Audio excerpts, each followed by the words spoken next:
이제 2교시는 여러분들에게 말씀드린 대로 고객 경험 관리, 마케팅, 어떻게 하면 이제 고객을 팬으로 만들 것인가. 그래서 여러분들의 어떤 그 비즈니스 모델에서 고객 접점에 이런 부분들을 어떻게 이제 응용할 것인가를 생각하면서 강의를 들으시면 될 것 같아요. 첫 번째는 이제 고집 자부심 전략입니다. 뭐 사업을 하는 사람들 입장에서 자기 브랜드 혹은 자기 제품, 자기 서비스에 대한 강점이 무엇인가를 한번 파악을 해 보십시오. 자, 이게 이제 바로 고집 자부심으로 연결이 돼야 돼요. 자, 이 고집 자부심에는 어떤 부분들이 이제 포함이 되어 있는지를 설명을 잠깐 강의 교재를 보면서 설명을 드리면, 첫 번째는 이제 명확한 특징이 있다. 그죠? 이 둘이 뭉실한 게 아니에요. 이 제품과 서비스는 고객에게 어떤 것을 제공하고자 하는지 명확한 특징이 나타나야 되죠. 특징. 그죠? 그다음에 혜택이 들어가 있어야 돼요. 혜택. 또 이걸 통해서 어떤 이익이 있는지, 또 이와 관련된 사례는 무엇인지, 뭐 이런 것들이 이 고객 접점에 뿐만 아니라 어떤 우리가 고객에게 전달하고자 하는 메시지에 나름대로의 고집 자부심 전략이 전해져야 됩니다. 그래서 이제 예를 들자면 이제 제주도 저희가 제주도의 유명한 특산물들이 좀 있죠. 가장 이제 아마 일반적인 게 흑돈입니다. 흑돈. 흑돈이라고, 그죠? 흑돈을 가지고 이제 그 제주형 프랜차이즈를 하는 기업을 저희가 이제 미스터 쇼핑을 한 적이 있는데, 거기에는 이제 그런 게 들어가 있어요. 매장에 그걸 부착이 돼 있어요. 우리는 제주형 진짜 오리지널 흑돈을 쓴다. 그런 거를 이제 매장에 입구에 혹은 인증 마크 이런 것들이 고객들의 눈에 보이게끔 부착이 돼 있어요. 이게 이제 바로 제품에 대한 자부심이죠. 그죠? 제품에 대한 자부심. 우리는 이런 재료를 쓴다. 뭐 국내산 뭐를 쓴다. 그리고 이게 인증 마크를 받았다. 혹은 뭐 어디에 수상을 받았다. 뭐 이런 것들이 이제 고집 자부심 전략이라고 여러분들이 보시면 돼요. 그리고 이제 상품과 서비스 자신이 있고 어떤 특정 부분에 있어서는 탁월하다. 그죠? 특정 부분에 있어서는 깊게 파고든다. 철저히 관리된다. 특정 부분의 질이 높다. 메시지성이 강하다. 작은 것에 예민하다. 일관성이 있다. 자, 이게 이제 바로 고집 자부심과 관련된 체크리스트입니다. 자, 그래서 자, 여러분들의 비즈니스 모델 캔버스를 다시 한번 보세요. 보시고 과연 이런 부분들에 부합되는 접점이 있는지, 그죠? 어떤 그런 가치 제한이 있는지, 이런 것들을 만들기 위해서 누구랑 제휴를 할 것인가, 그죠? 키 액티비티를 또 할 것인가. 자, 이런 것들이 바로 고집 자부심 전략과 연결된 비즈니스 모델 캔버스라고 볼 수 있겠어요. 자, 두 번째는 exciting입니다. 자, 지금 이제 공급 과잉 시대입니다. 그죠? 공급 과잉 시대. 뭐 어떤 영상을 보더라도 이게 재미가 없으면 안 봐요. 혹시 여러분들이 뭐 제 강의가 재미없어서 안 볼 수도 있지만, 어쨌든 이런 뭔가 재밌는 요소들이 들어가 있는 거죠. 그죠? 물론 이제 피드백 주는 학생 중에는 뭐 극찬을 하는 학생도 있어요. 뭐 힐링 강의다. 뭐 이렇게 이메일로 보내는 학생도 있는데 굉장히 고마운 얘기입니다. 어쨌든 뭔가 exciting, 고객들에게 재미있는 즐거움을 주는 그런 요소들이 있어야 된다. 그죠? 그래서 일단은 뭐 매장 같은 경우는 활기차죠. 아마 제가 그 영상을 아마 추가적으로 여러분들에게 소개를 할 겁니다. 그리고 즐겁고 흥분이 돼요. 즐거워. 막 거기 가면 즐거워. 흥분돼. 가슴이 두근거려. 설레이고 체험이 가능하다. 그죠? 경험할 수 있다. 자, 이런 것들이 바로 우리가 익사이팅 전략이에요. 이벤트도 공개적으로 이벤트를 갖기도 하고 자유롭게 시험해 볼 수 있고 몸을 움직이게 하고 뭐 서프라이즈 하기도 하고 시간이 가는 줄 몰라요. 이게 바로 익사이팅 전략이에요. 자, 그러면 다시 한번 우리 비즈니스 모델 캔버스 돌아와서 과연 접점에서 우리가 고객들에게 어떤 즐거움을 줄 것인가. 이게 이제 가치 제한과 굉장히 밀접해 있죠. 가치 제한과. 그죠? 어떤 같은 영상 속에 있는 거지만 어떤 일본의 한 이자카야 C급지에서 시작된 그 매장은 제가 갔을 때 제 이름을 물어보더라고, 이름을. 그래서 이름 알려줬어요. 근데 나갈 때 그 접시에다가 그 인사말 뭐 방문해서 감사합니다 하고 그 초콜릿 같은 거, 그 촛불을 붙여갖고 나갈 때 그거를 딱 제공을 해주더라고요. 그야말로 서프라이즈. 뭐 아주 놀랬죠. 자, 이런 식으로 뭔가 접점에서 고객들에게 어떤 즐거운 요소를 줄 것인가, 어떻게 경험하게 할 것인가, 어떻게 체험하게 할 것인가. 자, 이런 접점들을 한번 고민을 해보시면 그게 바로 차별적 제한, 가치 제한적인 요소로 들어갈 수가 있을 겁니다. 그러기 위해서는 우리가 이런 그죠? 그 벤치마킹을 좀 할 필요가 있어요. 고객 경험 관리를 잘하고 있는 브랜드, 매장은 어디인가? 한번 소문을 듣고 여러분들이 실제 이제 창업 프로세스에 들어간다면 그런 매장들이 잘하고 있는 것들을 어떻게 우리가 응용할 것인가? 자, 우리 실정에 맞게끔 활용할 것인가? 같은 업종에서만 볼 필요 없어요. 예를 들어서 외식업이라고 해서 꼭 외식업만 볼 필요는 없습니다. 유통업, 그죠? 뭐 혹은 자동차 이런 데서 그 세일즈맨들, 판매사원들은 어떻게 고객들을 응대하는지, 어떤 화법을 쓰고 있는지, 어떻게 가치 제한을 하는지 이런 것들을 응용하면서 적용을 해보시면 여러분들이 가치 제한이 좀 더 매력적으로 보이게 될 겁니다. 세 번째 그 프로핏 패턴 전략은 환원 전략입니다. 아마 여러분들이 그런 경험은 있을 거예요. 뭐냐면 뭐 어디 뭐 유명한 유통회사, 뭐 C 회사, 뭐 R 회사, 뭐 그 회원 관리를 하죠. 회원 관리. 그래서 멤버십이 되면 포인트가 쌓이고 포인트가 쌓이면 뭘 줘요? 혜택을 주는. 그게 이제 바로 환원 전략입니다. 자, 그래서 우리 비즈니스 모델 캔버스 내에서도 환원 전략은 커스터머 릴레이션, 그죠? 고객 관계 유지에 굉장히 밀접한 전략입니다.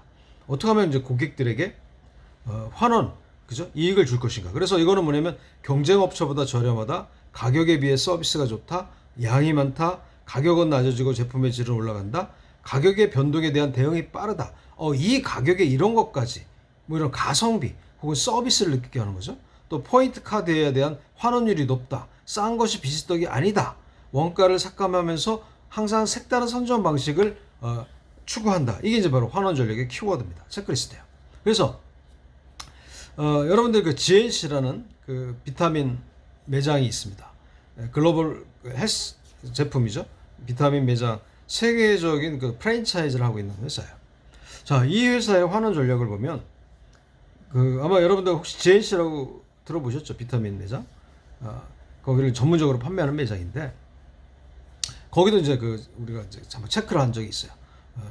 거기는 어떻게 하냐면 일단 회원 가입을 한 고객과 회원 가입을 하지 않은 고객과의 굉장한 차별을 둡니다.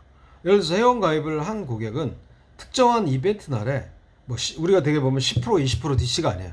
뭐 40%, 뭐 50% 엄청난 파격적으로 내가 느끼기에 이렇게까지 혜택을 줘? 라는 그 어떤 충격적인 할인 혜택. 이게 이제 바로 뭐 강력한 환원 전략이에요. 그죠? 아마 여러분들 그런 경험 해보신 적 있을 거예요. 자, 과연 우리 비즈니스 모델에서는 고객들에게 어떻게 환원을 할 것인가? 어떤 혜택을 주기 위한 전략을 할 것인가? 이런 것들을 한번 가치 제한에도 넣어보고 또 어떤 거 넣어봐요. 커스터머 릴레이션. 고객 관계를 통해서도 넣어보고 또 채널은 뭐야? 이런 거를 알릴 수 있는 SNS나 채널들을 확보를 해보는 거죠. 자, 우리는 고객들에게 어떤 환원 전략을 만들어 제공할 것인가? 이게 바로 고객을 팬으로 만드는 고객 경험 마케팅 세 번째 전략입니다. 자, 네 번째 전략은 온리유 전략이에요. 온리유 전략. 온리유, 그죠? 자, 이 온리유 전략을 하기 위해서는 일단은 개별 대응이 필요하다. 다시 말씀드리면 고객을 식별하는 게 굉장히 중요해요. 그래서 요즘은 아마 그 이제 그 4차 산업혁명 시대고 또 CCTV 같은 게 이제 발달이 되고 뭐 중국에서는 그렇게 한다고 제가 듣긴 했습니다. 직접 확인하지는 않았는데 매장을 방문한 고객의 그 CCTV 영상 얼굴을 인식을 해서 그 고객이 오면 그 고객 정보, 그러니까 정보라는 게 이런 거죠. 언제 무슨 제품을 사용했다. 그때 이분이 이 고객의 니즈는 뭐였고 그때 특징적인 기억들은 이런 게 있다.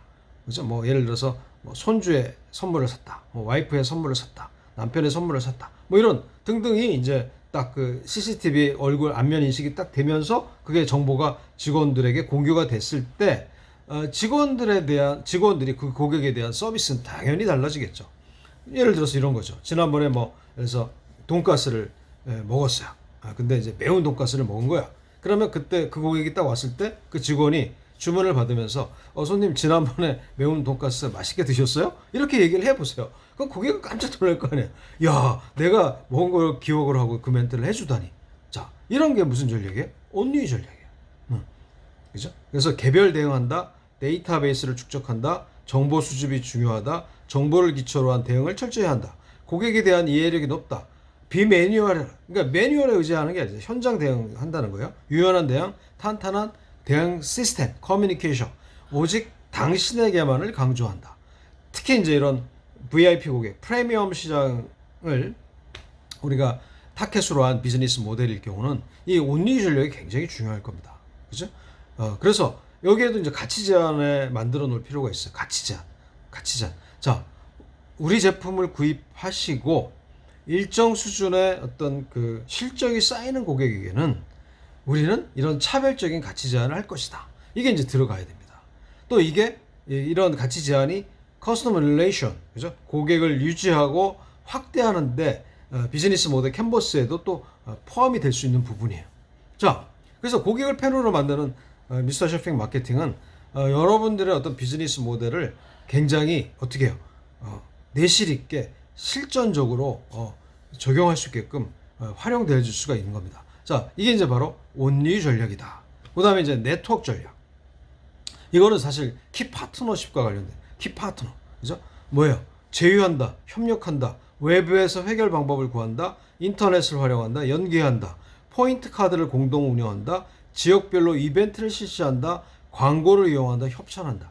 자, 결국 우리가 그 지속 가능한 비즈니스 모델로 만들기 위해서는 내가 갖지 못하는 그런 어떤 특장점을 갖고 있는 그런 회사들과 제휴하는 게 굉장히 중요합니다. 그죠? 제휴 마케팅. 그 스타벅스가 제휴하고 있는 데를 한번 봐보세요. 어디랑 제휴를 하고 있는지. 그죠? 애플은 어디랑 제휴를 하고 있는지. 뭐 삼성은 어디랑 제휴하는지. 현대자동차는 어디랑 제휴를 하고 있는지. 자, 이런 식으로 모든 기업들이요. 이런 독자 생존을 하는 게 아니에요. 공동 마케팅을 하는 거죠. 네이버와 누가 제휴를 합니까? 카카오와 누가 제휴를 합니까? 자, 이게 바로 네트워크 전략이에요. 그래서 여기는 비즈니스 모델 캔버스 안에는 뭐예요? 키 파트너와 관련된 부분입니다.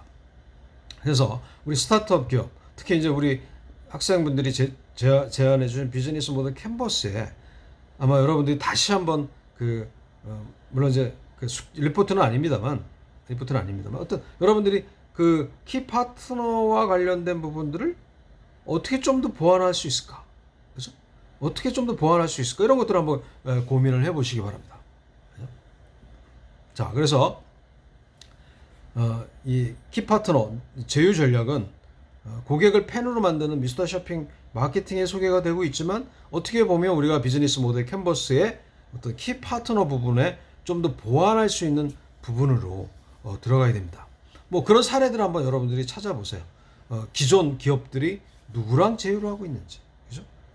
그래서 뭐 어떤 그 음식점, 갈비 대형 음식점은 뭐 와인 회사랑 제휴를 하기도 해요. 그래서 특정인 날에 와인을 이렇게 좀 제공하는 이벤트도 하고 있고, 또 와인 회사 입장에서는 자기 신생 와인 회사인데 자기 브랜드를 알릴 수 있는, 그죠? 뭐 이런 기회로 활용할 수도 있고, 뭐 이런 식으로 한번 제휴와 관련된 부분은 무궁무진합니다. 여러분들이 한번 마음껏 상상을 해보세요. 누구랑 제휴하는 게 우리 비즈니스 모델을 그죠? 지속 가능하게 할 것인가? 자, 이런 게 이제 바로 네트워크 전략입니다. 네트워크 전략, 그죠? 네트워크 전략.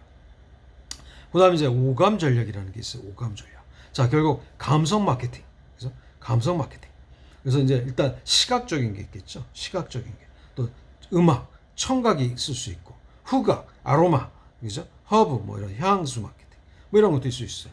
그래서 오감 전략은 일단 키워드를 먼저 말씀드리면 손으로 만지게 한다, 시식하게 한다, 냄새를 맡게 한다, 동영상을 사용한다, 사진으로 유혹한다, 음악으로 분위기를 만든다, 마음과 몸에 자극을 준다, 테마가 있다, 상상하게 한다, 몸을 움직이게 한다. 자, 이런 식으로 오감 전략의 키워드가 있습니다. 자, 여러분들의 또 비즈니스 모델 캔버스를 가지고 한번 이거를 적용을 해보세요. 자, 우리는 고객들에게 어떤 감성 전략을 할 것인가? 그죠? 뭐 음악이면 음악, 그림이면 그림, 영상이면 영상, 그죠? 향기면 향기. 자, 이런 것들을 적절하게 우리 비즈니스 모델의 캔버스에 고객 접점에 적용할 것인가? 물론 이제 해당이 안 되는 것도 있을 수 있어요. 그죠? 뭐 플랫폼 비즈니스 같은 경우는 좀 그 활용도가 떨어질 수 있지만 어쨌든 그래도 뭐 사진이나 영상이나 이런 것들을 잘 활용하는 것도 중요합니다. 최근에 그 현대 소나타의 여러분 그 광고 영상 보셨나요? 그게 이제 굉장히 요즘 인기가 있어요. 막 조회수가 엄청납니다. 그건 뭐냐면 현대자동차에 그 상상지 못할 그 귀신이 등장해요. 귀신. 그죠? 어떻게 보면 섬뜩하죠. 여러분 생각해 보세요. 내 차 안에 귀신이 탔다고. 근데 이제 그 귀신이 아주 뭐 약간 좀 재밌게, 유머러스하게 등장, 캐릭터를 가지고 등장을 합니다.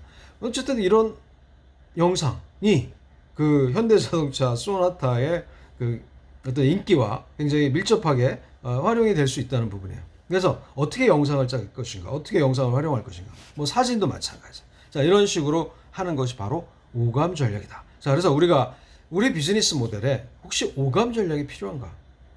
오감 전략이 필요하다면 어떤 저점에 녹여 들어갈 것인가? 그렇죠? 어떤 저점에. 그리고 비즈니스 모델 캔버스 상에는 어떻게 활용을 할 것인가? 가치 제한에 오감 전략을 넣어서 고객 관계 유지를 하는데 활용할 것인가? 그죠? 혹은 뭐 키 파트너 부분에 있어서 내가 부족한 뭐 사진이나 영상을 제휴를 통해서, 그죠? 제휴를 통해서 끄집어 올 것인가? 자, 이런 식으로 하는 게 바로 오감 전략입니다. 자, 이제 여러분들과 한번 비즈니스 모델 캔버스를 한번 다시 중간고사 때 제출했던 비즈니스 모델 캔버스를 한번 다시 봐보시기 바랍니다. 그죠? 다시.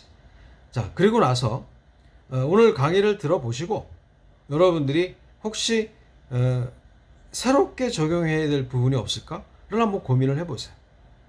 그리고 다시 한번 리포트를 제출해 주시기 바랍니다. 자, 그래서 금주의 리포트는 여러분들이 중간고사에 제출했던 리포트를 고객을 팬으로 만드는 고객 경험 마케팅을 강의를 듣고 혹시 수정 사항이 생기는 부분이 있다면 수정을 해서 제출을 해주시고, 그죠?